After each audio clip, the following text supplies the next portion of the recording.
We're live. Sam, Yeah. we are live. Morning, We are everyone. live on Facebook.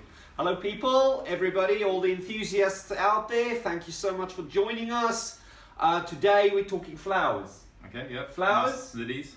Lilies, to be exact, lovely lilies, all the way from our neighbour next door. Cambridge Floral Design. They sponsored us a lily, Sam. Oh, that's nice of them. So we're talking lilies today. Now, of course, we're also talking carpet, Okay. right? Have you ever bought flowers for somebody and they fell over and there's some pollen on the My carpet? wife would say not often enough. But Okay. You better make a plan then. Yeah. So today we talk about what to do when the pollen gets onto the carpet. Now, of course, these lilies look beautiful, and if you look closer, you can see they're loaded with pollen on the stems. And as the flower opens up and gets older, that pollen opens up, ready to be dispersed, and of course the vase can easily get caught by the wind and then tip over, and then you have, I'm going to do it gently, you have that effect on the carpet. Now at that point it looks quite small, doesn't it, Sam? Yes. It looks quite innocent, doesn't it? Yeah, it looks like you could just rub it in. No, don't rub it in. You don't want to rub it in, but unfortunately, Sam, you know that's exactly what happens. Yeah.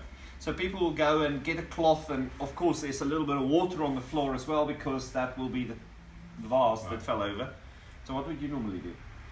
I would get a cloth and then start to trying to get it away, possibly some dabbing, but natural reaction would be to try and Rub scrub it it in. off. Yeah.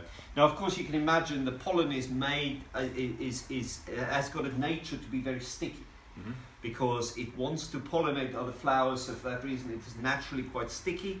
And if you imagine the pollen under a microscope, it's a little ball, and within inside it has got all the pollination thingies in there, right?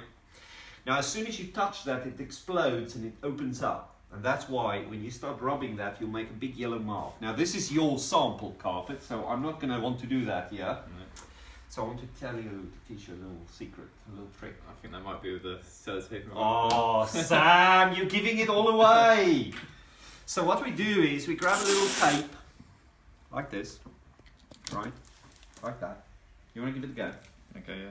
You give it a go. So wrap it around my fingers. Or you can be fancy like that if you want.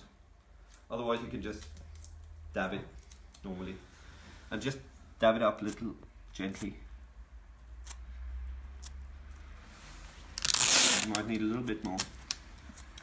And just, what I tend to do is just stick it on there. Hopefully we get it all up. Look at that.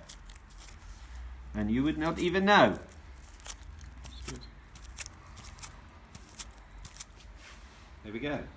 So Sam, last week we talked about synthetic carpet versus wool carpet. Yep. And today we talk about pollen. Learning more things every week. You learn more things every week. Amazing, isn't it? So for those enthusiasts out there, thank you so much for watching our short little video on how to remove pollen very easily from a carpet. Remember not to rub it. So have a good day. See you next week. Thank you. Bye. Cheers, Pierre.